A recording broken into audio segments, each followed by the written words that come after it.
Hello दोस्तों, नमस्कार। Ram Pranod Mishra from BPP MFD private limited. दोस्तों, आज हम दो बिंदुओं पे बात करेंगे।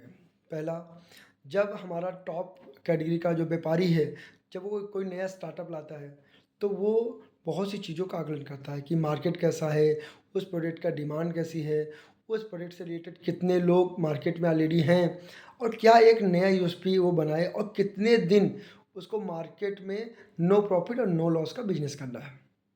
इसके लिए उसको कितने फंड की ज़रूरत पड़ेगी और कितने साल उसको उसके लिए सर्वाइव करना है, उसके बाद उसका प्रॉफिट रेशियो बनेगा। अब आते हैं दोस्तों हमारे उन भाइयों के लिए जो मिडिल या लोअर क्लास का व्यापार स्टार्ट करते हैं। तो वो कहते हैं यार, बिजनेस में 10 लाख रुपए लगाएंगे और आएगा कितना, क्योंकि ऑलरेडी उनके खर्चे ऑलरेडी चल रहे होते हैं, क्योंकि वो खर्चे के लिए अपनी इनकम पे नहीं, बिजनेस की इनकम पे आ जाते हैं।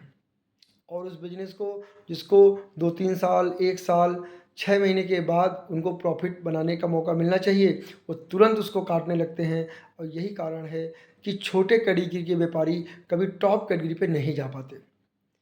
दोस्तों, फिर से हम आपसे कहेंगे, डिफरेंस सोच का है। अगर आप सोच बदल लीजिए और आप प्रॉपर अपने बिजनेस से प्यार करिए, बिजनेस के स्टैंडर्ड के हिसाब से प्लानिंग करिए, कभी भी आप लॉस मेकिंग जर्नी कभी नहीं अर्न करेंगे। दोस्तों, फिर से हम आपको कहेंगे, आप कभी जब नया स्टार्टअप कर रहे हैं तो हमेशा वहाँ से जो आपकी सैलरी है उसको लीजिए, ना कि बिजनेस को ही उखाड़ के फेंक लीजिए आप। दोस्तों, इसलिए किसी बिजनेस को समय दीजिए, पेशेंस रखिए और अपनी जो सैलरी है, जो बिजनेस से लेना है आपको, वही लीजिए।